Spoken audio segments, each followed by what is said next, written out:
Assalamualaikum warahmatullahi wabarakatuh.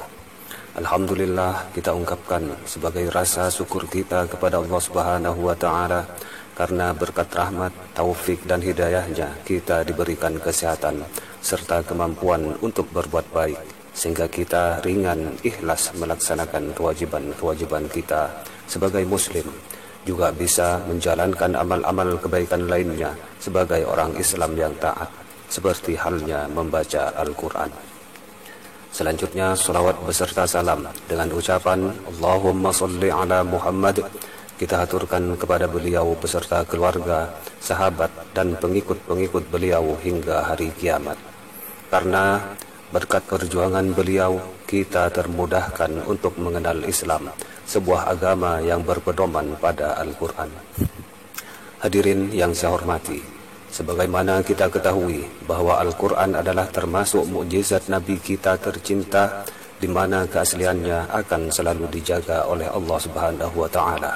Ternyata Al-Quran juga mempunyai banyak keistimewaan dan keajaiban terkandung di dalamnya dan tidak terdapat pada kitab atau buku lainnya.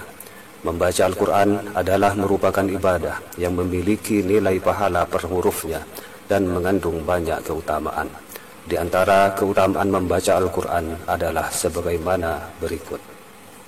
Keutamaan pertama yaitu agar kita mendapatkan petunjuk dan rahmat dari Allah. Sebagaimana firman Allah dalam Al-Quran, wa innahu lahudan wa rahmatul lil mu'minin. Dan sesungguhnya Al-Quran itu benar-benar menjadi petunjuk dan rahmat bagi orang-orang yang beriman. Al-Quran Surah An-Naml ayat 77. Hadirin yang berbahagia, dengan kita membaca Al-Quran, kita akan diberi petunjuk dalam setiap urusan kita sehari-hari, baik urusan bergaul dengan manusia, urusan perjodohan atau keluarga, urusan berusaha atau bekerja, urusan mempergunakan harta, bahkan urusan hutang piutang pun Allah tunjukkan semuanya melalui Al-Quran. Tinggallah kita sendiri, mau atau tidak, mengambil petunjuk-petunjuk itu. Kalau saja kita mau, maka hidayah dan rahmat Allah akan diturunkan kepada kita, baik berupa kemudahan-kemudahan di dalam urusan dunia, lebih-lebih dalam urusan keakhiratan. Hadirin rahimakumullah, keutamaan kedua dari membaca Al-Quran yaitu sebagai penawar atau obat penyembuh.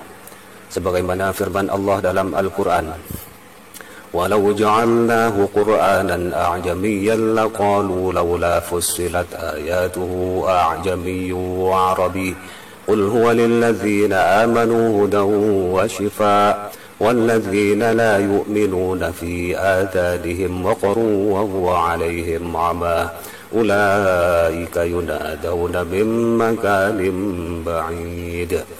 Dan jikalau kami jadikan Al-Quran itu suatu bacaan dalam bahasa selain Arab, tentulah mereka mengatakan, mengapa tidak dijelaskan ayat-ayatnya? Apakah patut Al-Quran dalam bahasa asing, sedang Rasulnya adalah orang Arab? Katakanlah, Al-Quran itu adalah petunjuk dan penawar bagi orang-orang mukmin, sementara orang-orang tidak beriman, pada telinga mereka ada sumbatan, sedang Al-Quran itu suatu kegelapan bagi mereka. Mereka itu adalah seperti dipanggil dari tempat yang jauh. Al-Quran Surah Fussilat ayat 44. Bagi orang beriman, Al-Quran itu adalah sebagai petunjuk dan penawar hati. Dengan kata lain, apabila seorang mukmin betul-betul menjalankan petunjuk-petunjuk Al-Quran, maka ia akan menemukan obat penawar hati pelipur lara dalam setiap permasalahan yang tengah ia hadapi. Kita lagi galau, kita baca Al-Quran.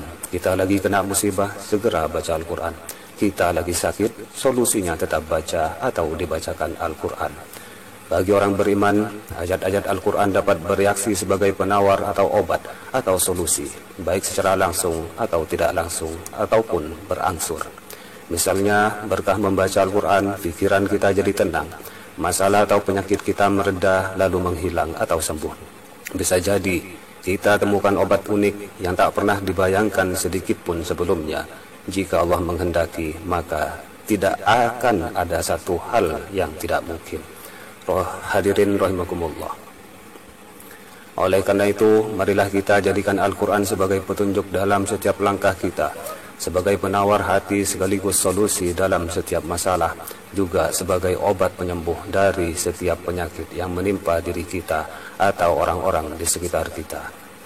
Kiranya ini saja yang dapat kami sampaikan. Semoga pidato singkat ini dapat menginspirasi kita semua untuk semakin rajin membaca Al-Quran, paling tidak per hari 1 halaman. Kalau tidak mampu, maka per hari cukup 5 ayat.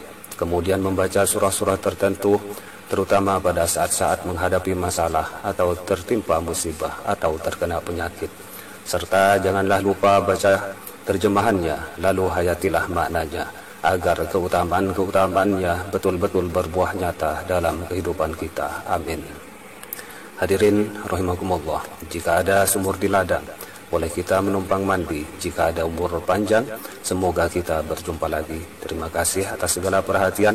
Mohon maaf jika ada kekurangan. Wabillahi taufiq wal hidayah wal rahmah wal inayah. Wassalamualaikum warahmatullahi wabarakatuh.